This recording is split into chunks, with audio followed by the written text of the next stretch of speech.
Kita ke berita selanjutnya, Tribuners, H5 Somale pastikan tak ada penambahan cuti usai lebaran bagi ASN Pemprov Maluku. Seluruh pegawai aparatur sipil negara atau ASN lingkup pemerintah Provinsi Maluku wajib masuk kantor tanggal 26 April 2023 usai libur lebaran Idul Fitri 1444 Hijriah.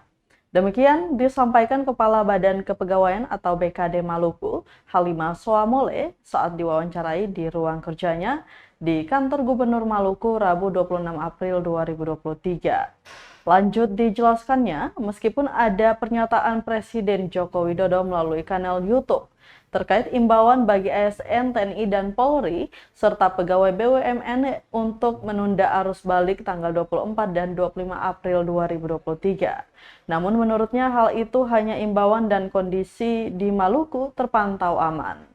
Pantauan Tribunamon.com di kantor Gubernur Maluku, aktivitas perkantoran terpantau aktif kembali. Kepala dinas maupun pegawai biasa mengenakan pakaian putih. Lanjut dijelaskannya, saat ini tim BKD sementara turun ke OPD masing-masing sidak kehadiran para pegawai. Untuk pemerintah provinsi, umumnya semua sesuai dengan surat dari Gubernur dan ini Sekda bahwa masuk kantor mulai cuti sampai dengan masuk kantor hari ini 26. Ya, alhamdulillah semua sesuai dengan ketentuan. Ada pegawai-pegawai ASN masuk kantor sesuai dengan ketentuan. Dan untuk sementara ini langkah-langkah yang dilakukan oleh BKD Provinsi Maluku, sementara tim ada melakukan sidak di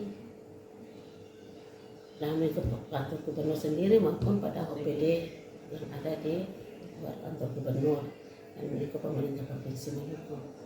Jadi nanti dari situ mungkin akan kita tindak lanjut untuk melaporkan ke Menpan sampai di mana. Masih beres. Masuk terlambat.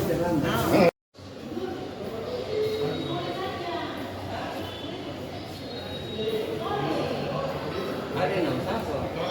Oh, no.